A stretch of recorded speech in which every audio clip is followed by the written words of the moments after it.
Voilà, retour sur le plateau Qatar 2022, la Coupe du Monde, toujours en compagnie de nos consultants en plateau. C'est Charles Monguemuyeme, coach Clément Zeko, Emile Mailly et Serge Pensi. Emile Mailly, une fois de plus, on a terminé au Qatar, le Cameroun n'est plus là-bas, mais on va de feuilleton en feuilleton. Exactement. On s'est réveillé avec quoi ce matin encore? On va tout simplement dire que la saga continue. Pourquoi ça? Qu'est-ce qui explique ça? Voilà. Demain, ce sera quoi? Nous n'avons aucune idée, mais toujours est-il que chaque fois que nous nous réveillons aujourd'hui, on tombe sur un fait qui soit justement lié à cette Coupe du Monde Qatar 2022. Aujourd'hui, c'est donc quoi? C'est cette vidéo justement du manager sélectionneur qui a fait le tour de la toile, et une vidéo dans laquelle il s'entretient avec un inconnu pour essayer justement de relater à ce dernier. C'est un fait ou un inconnu? Avec un inconnu pour vous, pas oui, pour nous, okay.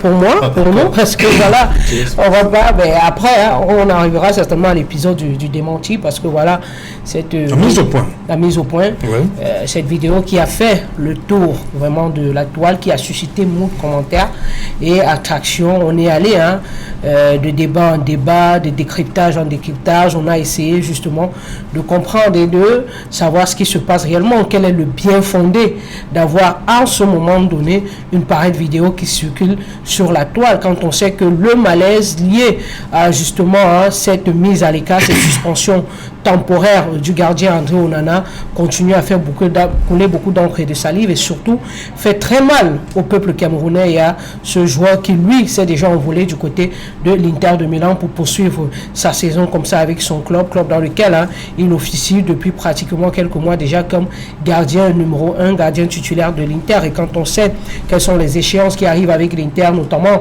le championnat de la Serie A italienne et la Champions League, on est quand même en proie de se poser des questions. Même, il y a quand même aussi, il faut le dire, une grosse curiosité dans cette vidéo, parce que dites-vous bien que ça fait pratiquement 10 jours aujourd'hui qu'il y a eu cet incident qui a conduit à la suspension temporaire d'André Onana, et au lendemain de cette suspension, on a eu un coach, manager sélectionneur Rigobert Song, qui nous a dit devant la presse et le monde entier que André Onana avait demandé à partir. Mais dans les extraits que l'on écoute dans cette vidéo, il dit que c'est lui qui a décidé de ne plus faire avec le gardien, le derrière rempart des Lions indomptables. Où est la vérité? Là est la grosse interrogation. Et moi, je vous avais dit ici, depuis autour de cette question, que quand il y a un fait de ce genre où des gens qui sont en interne à Doha, au Qatar, Ils sont où? À Doha, au Qatar. Ah bon? Sur un incident, n'ont pas tous la même version, ça craint. Ça craint de manière véritable. Et vous avez pu voir que ça a évolué de très rapidement, parce qu'il y a eu, après cette vidéo qui a circulé, un tweet du joueur qui parle justement de la vérité. En fait, on a dit, dans un monde où le mensonge est la chose la plus courante, dire la vérité fait de vous un révolutionnaire. Mais à la fin, le temps remet tout à sa place. Exactement. Il y a ce tweet de ce joueur. On est tombé des nues quand on a lu ça. Et à la suite de ce tweet, il y a eu enfin cette mise au point qui est arrivée où, premièrement, dans le premier paragraphe, le manager sélectionneur parle justement d'un inconnu qui serait venu avec son frère aîné, et par la suite pour dire qu'il ne connaissait pas cette personne qui aurait balancé cette vidéo comme ça sur les réseaux sociaux. Est-ce que le coach Rigo est censé connaître qui marche avec son frère? Ben, il n'a qu'à demander à son frère avec qui il est venu. C'est simple. Avec qui es-tu venu aujourd'hui au bureau me rencontrer? Je crois que là, maintenant, il y a l'autre interrogation, Serge Alain. Quel est le bien fondé d'avoir actuellement une pareille vidéo sur les réseaux sociaux, sur la toile? Quel est le message que l'on voudrait porter et que l'on voudrait passer aux Camerounais? Parce que, comme Charles aime souvent bien à le dire ici, il y en a qui récupèrent, et vous avez vu, depuis ce matin, vous entendez des gens dire, vous avez entendu la version officielle, voilà alors ce qui s'est passé, et ainsi de suite. Et face... C'est ça la version officielle? Selon eux, puisqu'il s'agit bien du manager sélectionné qui est en train de s'exprimer avec une personne... Est-ce qu'on le voit dans la vidéo? Oui, on voit bien le manager sélectionneur, mais on ne voit pas la personne avec qui il s'entretient. On voit, ils sont en train de parler? Oui, mais c'est la personne avec qui il s'entretient que l'on n'arrive pas à identifier. Okay. Et vous comprenez donc que depuis cette journée comme ça, il y a des versions et des versions, ça va dans tous les sens et véritablement, pour ma part, la grosse interrogation c'est quel est le bien fondé d'une pareille vidéo en ce moment et surtout quel est le message que l'on voudrait passer à André Onana actuellement. Alors on va garder Charles pour la fin. On va d'abord écouter coach Clément Zeko. Coach Clément Zeko, est-ce que vous comprenez, comme dit Armin, pourquoi on a mis cette vidéo sur l'espace public, dans l'espace public? Moi, je pense qu'on Est-ce qu'il y a un message derrière, subliminal derrière, qu'on veut faire passer? Oui, c'est une distraction. Distraction, carrément. Oui, c'est une distraction. C'est, comme on dit, on nous met sur une fausse piste. Fausse piste. Pour réfléchir autrement sur autre chose. Parce qu'effectivement, si on suit le cours normal des événements, aujourd'hui, on rendrait gorge. C'est-à-dire, on devait expliquer. Parce que l'explication aujourd'hui mettrait tout le monde d'accord. Et hier, on ne le faisait pas parce que l'équilibre du groupe, on avait peur que ça influence sur la performance des uns et des autres parce qu'on était encore... Mais coach, vous semblez dire qu'il y aura un rapport. Vous doutez, il y aura plus de rapport? C'est pour ça que j'ai commencé par dire que c'est une distraction. Oui. Parce que Est-ce que vous avez foi? Vous pensez qu'il y aura un rapport, sincèrement, coach? Il y aura un rapport en termes de cette participation? Si vous demandez si je pense, ce serait un peu excessif de ma part de vous dire oui, je pense, ou que non, je ne pense pas. Oui. J'analyse une situation et je suppose que si telle chose se passe comme ceci, la conséquence directe, normale, ça devait être telle chose. C'est une analyse. Je ne déclare pas, je suis très loin des sources d'information, je n'ai pas de connivence pour pouvoir savoir que ceci se passe, ceci ne se passe pas. Je dis normalement, je peux comprendre que sur le feu de l'action, pendant que les choses se déroulaient, on avait un certain nombre de déclarations et d'informations simplement parce qu'on voulait maintenir le groupe et continuer à faire la compétition. La compétition est terminée. Elle est entièrement terminée. Et le peuple a soif d'information. Il faut simplement l'informer. Devant des vidéos de cette manière, si jamais cette vidéo est faite au hasard, parce qu'on dit qu'on ne savait pas, mais je suis loin de croire que c'est fait au hasard. Donc, et si c'est fait de cette forme-là, c'est une distraction. On est en train d'attendre qu'on nous dise exactement, ou qu'on se taise de deux choses l'une. Ou on nous dit ce qui s'est passé, ou on nous laisse avec ce qu'on nous a dit avant, et qu'on s'en contente. Donc de faire comme ceci... Vous nous rappelez qu'est-ce qu'on a dit avant? Rappelle-moi. Non, on nous a donné un mot générique, indiscipline. Oui. Dans indiscipline, on peut mettre n'importe quoi. On ne nous a pas dit exactement ce qui s'était passé. Et Emile vient de le relever tout à l'heure, les personnes qui étaient sur le théâtre des événements, chacun dit ce qu'il a vu, comme il a dit, mais les gens ne disent pas la même chose. Donc, c'est difficile. Qu'on nous dise, s'il y a à rendre gorge, qu'on nous dise exactement. Et si on estime que nous ne sommes pas à hauteur pour avoir l'information, qu'on laisse. Parce que quand on nous dise qu'on ne dise pas, à la fin, ça ne changera pas grand-chose. Serge Pincy, le sélectionneur dit qu'il était loin d'imaginer que... Il semblait surpris par ce qui s'est la tournure. Il reçoit des gens dans son bureau et dans son domicile. Hein, et il est surpris que ça se retrouve à la place du marché. C'est un océan de mensonges. Un océan? Oui, de mensonges. Carrément? Oui. C'est bien... Plein de mensonges. Il dit qu'il a été filmé, il dit que quelqu'un a filmé. Il dit qu'à l'insu, mais avant il dit que quelqu'un a filmé. Donc il était conscient que la personne filmait. Après il dit qu'à l'insu. Dans la même mise au point. Lisez le premier paragraphe et le deuxième paragraphe. Vous allez voir. On ne sait même pas là où on est. Début du premier paragraphe. Oui, depuis les premières heures du jeudi 8 décembre 2022, une vidéo amateur d'un peu plus de 90 secondes a inondé la toile et est devenue virale. En l'espace de quelques minutes, dans l'extrait filmé hier, à mon insu, à mon domicile, par une tierce personne, venue accompagner mon frère né, J'entretiens ce dernier qui voulait avoir plus de précision. Deuxième paragraphe. Sur la mise à l'écart du gardien titulaire. Voilà. J'étais loin de m'imaginer que mon interlocuteur et moi étions filmés à des fins inavouées par la tierce personne qui se trouvait à bonne distance de nous dans mon bureau. Il ne connaît pas la personne. J'ai dit, est-ce que il est censé connaître ce qui m'a géré? Mais il sait, attends, mais il faut savoir si quelle personne a filmé. Pourquoi il nous prend pour des pantins? C'est lui-même le pantin. Parce que lui nous prend pour des pantins. Non, parce qu'il nous prend pour des pantins. Il y a quelqu'un qui a traité coach Rigaud comme ça. Non, il nous prend pour des gens qui ne peuvent pas réfléchir. Oui, ça passe encore. Quelqu'un est dans son bureau. Respect pour Rigaud. Oui. Ouais. Mais il ne respecte pas. Mais vous avez imaginé, si Robert ne respecte pas le peuple camerounais, qu'est-ce que ça peut être respect pour Rigaud? Il est avec quelqu'un dans une salle. Est-ce qu'il est censé connaître qui marche avec son frère? Vous ne pouvez pas. Il va entrer, il va lui dire que c'est Is qui vient avec moi. Qui est avec moi. Dit c'est un ami. Il entre ici. Il dit c'est un ami. Oui, c'est un ami. Ça s'arrête là. Oui. Il n'a pas besoin de dire que l'ami, quand il filme, il prend son portable à la main, il filme avec quoi? Quand vous regardez la position, on a comme l'impression que c'est dit. Et même quand il a filmé, quand il a déjà filmé, quand c'est dans les réseaux sociaux, il sait qui c'est. Il sait qui a filmé.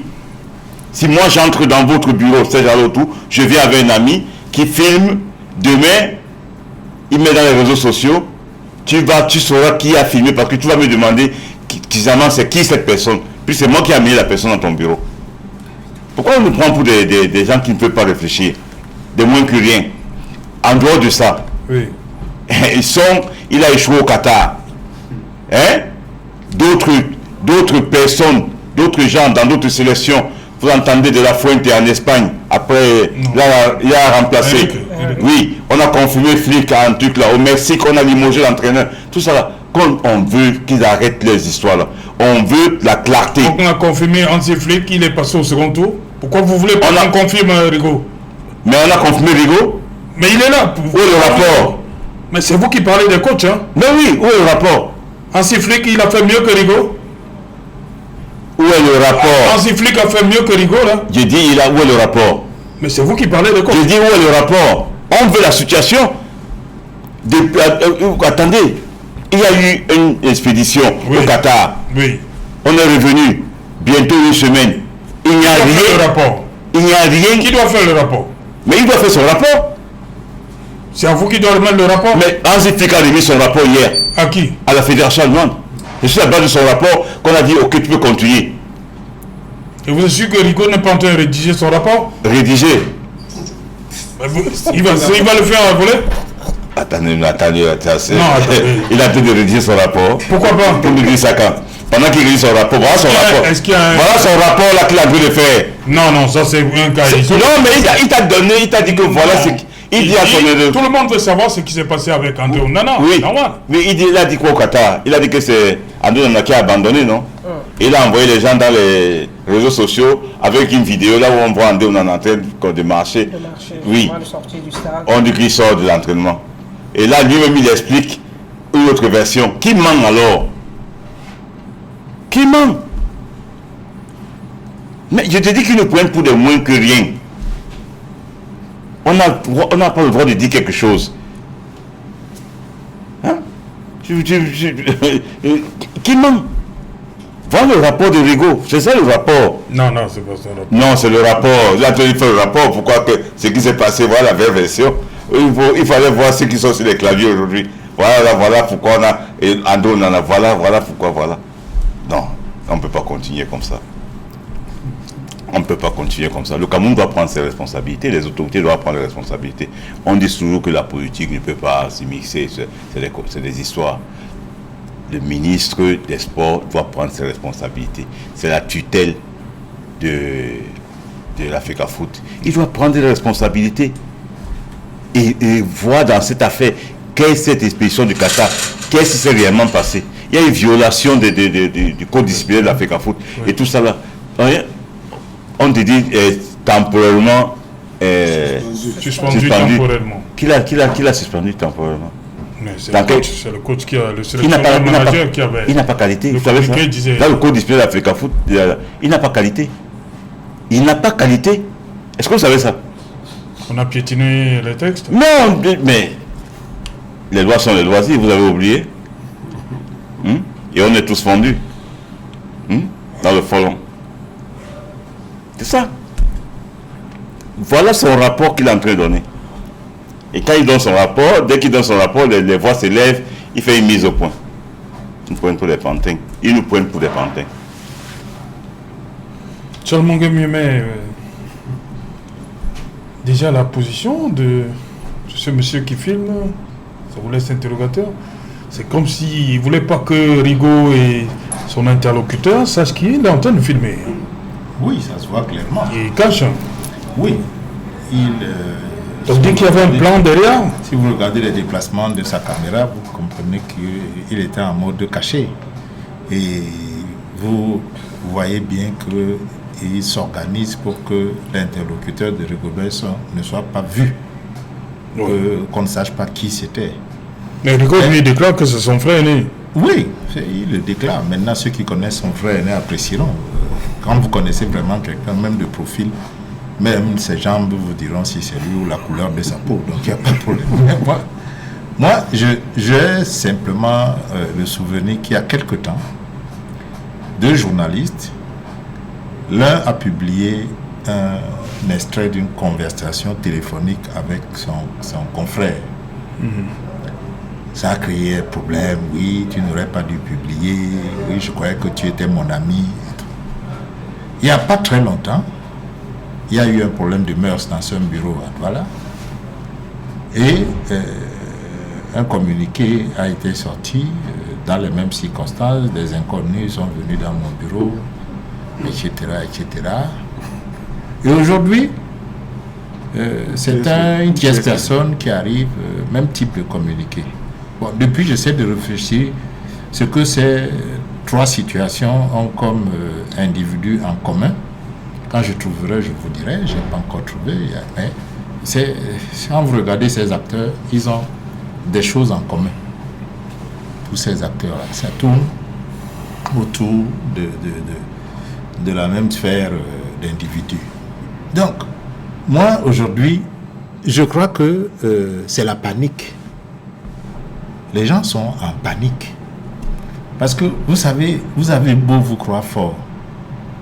Vous avez beau vous croire puissant, je veux dire. Parce que fort, c'est pas ça, la force. La force, c'est savoir se contenir.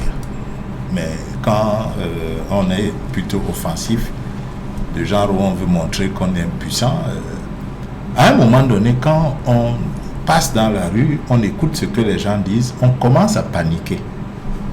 Et quand, en plus, on vous dit qu'il y a des auditions, etc., vous essayez de prendre le peuple à témoin. Maintenant, l'autre chose que je vous ai souvent dit ici, c'est que ceux qui s'occupent de la communication autour de l'instance fêtière du football au Cameroun aujourd'hui, honnêtement, je ne sais pas qui leur a appris à communiquer. Mais franchement, s'ils sont des gens de la communication, ils doivent faire un autre métier. Vous ne pouvez pas organiser votre communication sur le postulat que ceux à qui vous adressez votre communication sont des imbéciles ou des idiots. Si vous partez de ce postulat, vous ne pouvez pas communiquer. Dites-vous toujours que je veux communiquer. Le récepteur de mon message est quelqu'un d'intelligent. Peut-être même de plus intelligent que moi. Comment je fais pour le convaincre, si tant est que je veux le convaincre sur quelque chose? Quels arguments j'utilise pour qu'il ne détecte pas que je suis en train de mentir ou je suis en train d'affabuler? Ils ne font pas cet effort. Ils sont convaincus que parfois, dès qu'ils déclinent leur titre, vous vous couchez et vous prenez ça pour de l'argent comptant. Quand ils sont dans leur réunion, dans les cabinets, je ne sais pas s'ils sont noirs ou verts ou rouges, ils tiennent de... Or, quand vous regardez au bout de l'opération, c'est eux, vous pouvez dire que leurs cerveaux sont tombés dans la panse. C'est-à-dire, si votre cerveau dégringole, il tombe dans votre ventre, vous avez du mal à réfléchir normalement. Parce que nous n'en sommes plus là aujourd'hui. Vous avez suspendu temporairement. Admettons que vous avez même ce pouvoir. Parce que généralement les sélectionneurs écartent quelqu'un du groupe. qu'ils ne prennent pas une décision juridique. Parce que quand vous commencez à qualifier suspension temporaire, vous êtes déjà dans le droit. Un technicien dit, je l'écarte temporairement du groupe, je le mets à la disposition de la fédération. Maintenant, la fédération sera ce qu'il faut en faire. Quand vous revenez avec suspension temporaire, la suite logique, c'est que la commission qui est chargée de la discipline prenne l'affaire en main. Moi, ce que tout ce cinéma que je vois m'indique, c'est encore une fois le manque de personnalité et l'irresponsabilité de ceux qui sont en charge de conduire la jeunesse au Cameroun. Vous ne pouvez pas avoir une équipe de jeunes. Vous êtes censé les encadrer. Et vous dites, le petit là ne connaissait pas l'homme. Je ne sais pas comment ça s'est dit dans la vidéo. C'est-à-dire que vous estimez que... Moi, il ne savait pas qui je suis, le petit là. Avec dédain, avec mépris. C'est votre joie, ça? Mais il dit aussi que André dit que non, on ne me parle pas comme ça. Et Rico dit non, moi je parle à Choupo-Moting, je parle à Zambo Anguissa. Oui, pourquoi c'est ceux-là qui choisissent? Comme par hasard, c'est ceux qui n'ont pas convoqué. Non. À un moment donné. Donc vous comprenez que on a des problèmes de responsabilité. Oui. Quand vous occupez un poste de responsabilité, je le dis ici tous les jours, et que vous n'avez pas la carrure, le minimum, c'est qu'on vous donne la formation pour l'occuper. La formation n'est pas que technique quand on est entraîneur. Vous pouvez être entraîneur. Maintenant, quand on vous nomme entraîneur en chef, vous avez de l'administration à faire. Oui. On doit vous apprendre cette administration. Voilà, ce n'est plus poser les plots. Ça devient de l'administration. Est-ce qu'on lui a appris cette administration pour savoir que on n'incrimine pas son subalterne pour se dédouaner quand on est chef? Un chef assume. Et après, il voit comment il gère avec ses subalternes. Voilà. C'est ainsi tant que les joueurs sont ses subalternes. Donc, c'est de l'irresponsabilité. C'est considérer que les destinataires des messages ne sont pas intelligents. Ils se trompent. Les Camerounais sont très très intelligents. Ils voient tout ce qui se passe. Ils sont en pleine panique. Mais s'il y a des choses qui vont arriver, elles vont arriver. Merci cher monsieur. Merci madame. Merci Serge Pensy. Merci à vous coach Clément Zeko. Je vous en prie. Le football continue demain à partir de 16h. Voilà, premier quart de finale, Brésil-Croatie. Et ensuite à 20h, Argentine-Pays-Bas. Prise d'antenne, 15h, madame, monsieur. Bonne nuit.